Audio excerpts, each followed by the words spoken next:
Alrighty, it is leg day. Everybody's favorite day, leg day. We're going to start this off the right way with some squats. Barbell squats.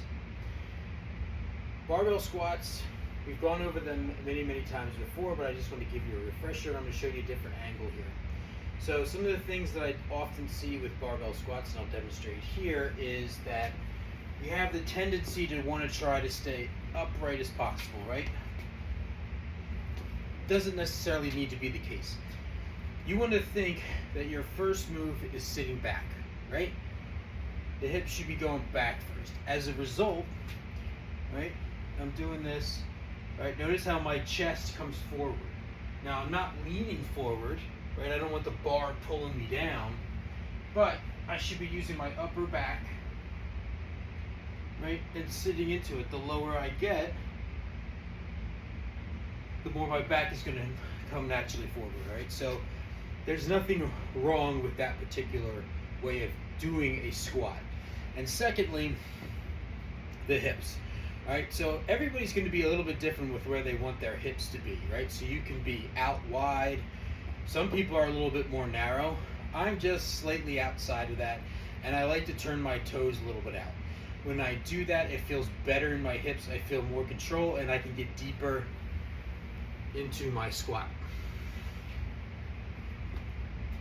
As far as going, as they say, ass to grass, I mean, that's something that you're going to work on. You want to keep in mind here that the squat has a lot to do with glute and back mobility. So if your lower back is tight, there's a high chance that you're not going to be able to get that deep without causing injury. That's something that happens to me often. So I try to make sure that I'm at least getting to parallel. Now I'm not properly warmed up, but this is where I like to be. Parallel, and then pressing up through the ground. We're not just trying to stand up, push the feet into the ground so you feel that power through the ground, right? So the squat should not look like legs wobbling. If you start to feel that sort of tension, you want to make sure you're pressing through the ground and really drive that power from the ground. All right, so I hope that makes sense. Some good tips there for the squat. I'll do a couple here just to demonstrate. All right, as you're coming underneath the bar, don't just step under it. Make sure you get under it. Get it into position. Standing up, away from the rack. Notice how I'm slightly leaning forward, all right? This gives me balance. This allows my back, my upper back to be locked into place. I've got my feet in the right position.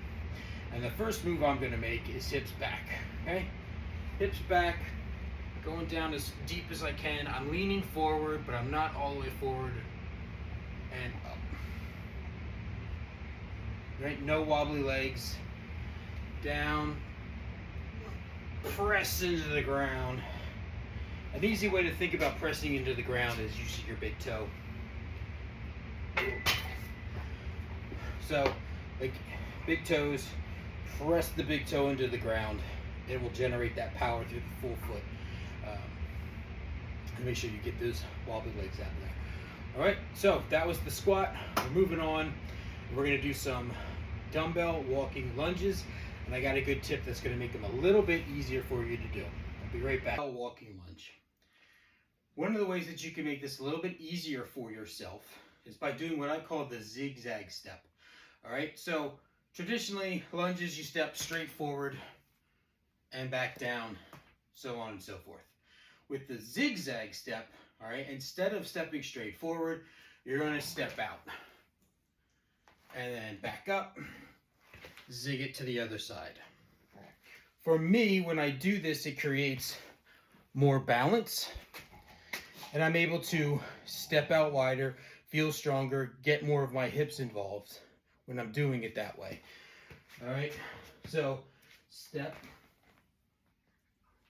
and up. Whoa. Let's pay attention when we're doing it. And up. The zigzag step. It's a great way to do the walking lunges. Make sure you're keeping your shoulders up as best as possible. We're not hunching forward. You don't necessarily have to be like lunging and like leaning back, but you don't want to be doing this, all right? Go with your body. Allow your body to move how it wants to move, but at the same time, maintaining control. You control the weights don't control you. And that is your walking lunge. All right. We're going to jump right into the alternate leg curl. Now I'm going to be doing this demonstrating on the ground with no weight, but I'm also going to show you an alternative way to do this using a physio ball. It's a little bit more challenging with the physio ball, but it gives you just as good of a feel. So if you're at your commercial gym and you're laying on your lying leg curl, all right, all you're going to do is simply curl, lower, curl, right? Not much to think about here. Pretty self-explanatory. You can do alternate legs if you want to. You can do one leg at a time. There's not much of a difference in terms of building muscle. Alternating legs gives you a little that shift of the hips, so it gets a little extra core work and mobility in. Is it that much of a difference that you need to only do it one way versus another? No, not really. Do whatever's going to feel better for you. But I want to show you a different way that you can do this at home. You can also do it at a gym. It's a little bit more challenging, but it is definitely one that's going to build a lot of stability through the whole lower body and the core. So you're going to take your physio ball, exercise ball, giant ball, whatever you want to call it. All right. One leg's extended, the other leg is down. And you're going to curl it in and release. So you're doing a single leg curl. So you're going to bridge up, but as you're bridging, you're rolling and pulling in on one side. So this leg's just kind of there to make sure you don't fall over, but this leg's doing all the work. And you're going to feel that right here in the hamstring, triangling down into the glute, into the hip, building up all that stability.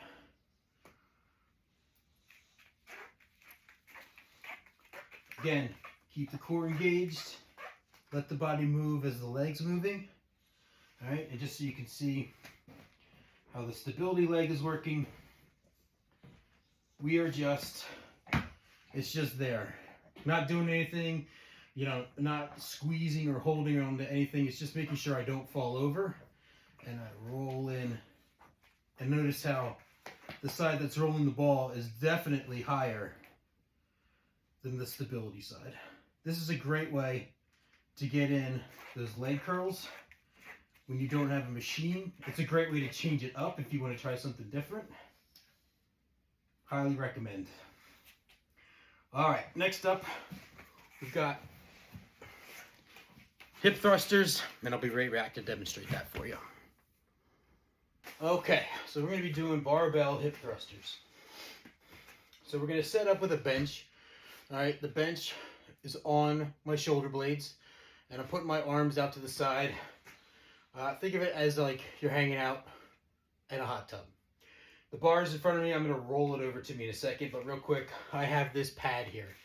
You can use like one of those big blue pads, the balance pads. You can use this. This is a squat bar pad. I'm using this on the bar because a heavy barbell digging into the pelvic bone does not feel good. Doesn't feel good crushing your junk. It doesn't feel good pressing on your bladder. So this gives you a little extra padding. And you're going to roll that up right into the crease of your waist. All right. Slide the legs in and bridge it up. Okay. And then each time down, full extension all the way up. Now, as far as your hands go, you can either hold onto the weight, which is what I prefer. Some people prefer to hold it here. I prefer to hold out. I feel that as though it gives me better stability, and I can keep my arms out on the bench. Down, and we're pressing through the heels so that we're getting the glutes to do the work. Yes, there will be some hamstrings, but it's the upper part of the hamstring, right where the glute and the hamstring connect. You should be able to do this position and feel that indent in your butt, which is not, obviously can't see with the bar here, and right under here, but you get an idea where my hand is. Down, touch the floor, back up and squeeze at the top. This is a great exercise for the adductors as well, but as I was showing here, pressing here, you want to feel right in there and right in here. This area is the main connection. So the upper part of the hamstring into the glute is where you're going to be working the most.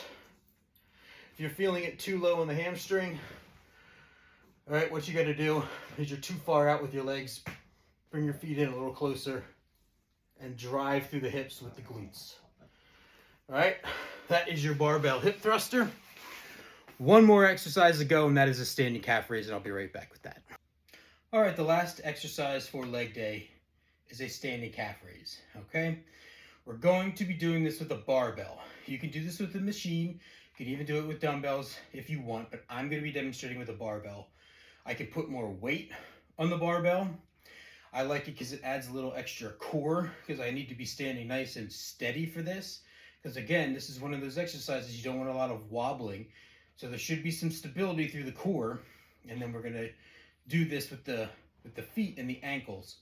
If you want to add an extra challenge, you can put like a barbell, or not a barbell, but a plate down or some dumbbells, so that you're starting in a calf deficit. I don't want to do that. I want to be standing nice and straight because I want the ground as my support. So as I get under the bar, I'm going to take it as if I'm doing a squat. All right, I'm getting under and nice and supported, and I'm standing straight out. One of the nice things here about the calf raise is I don't have to move out of this position. All right, so if it's too heavy, I can just kind of drop it right back down. But again, brace the core, hold the back, right? Use this time to get some stability in the back, in the core, in the glutes. And all we're going to do now is stand up. Extend all the way up onto the toes, right?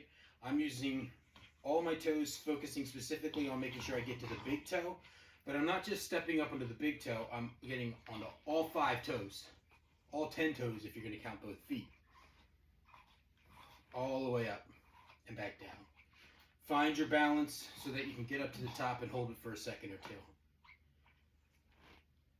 We're not bouncing. Extend all the way up. And hold. All right, you can change the angle of your feet to hit different angles of the calf. But for the most part, just keep the legs, feet straight out, normal, natural position of your ankles, and up we go, and a pause. All right, and that is your standing calf raise, and that is your leg day. I hope that you enjoy leg day. You're going to start enjoying it the more that you do it, and you realize how strong you are and the stability that you get through your body. Leg day is hard at first because leg day is heavy and you're going to feel sore. Keep pushing forward through leg day and you're going to be just fine, and you're going to learn to love it. Don't skip leg day. All right, guys, until next time, have a good one.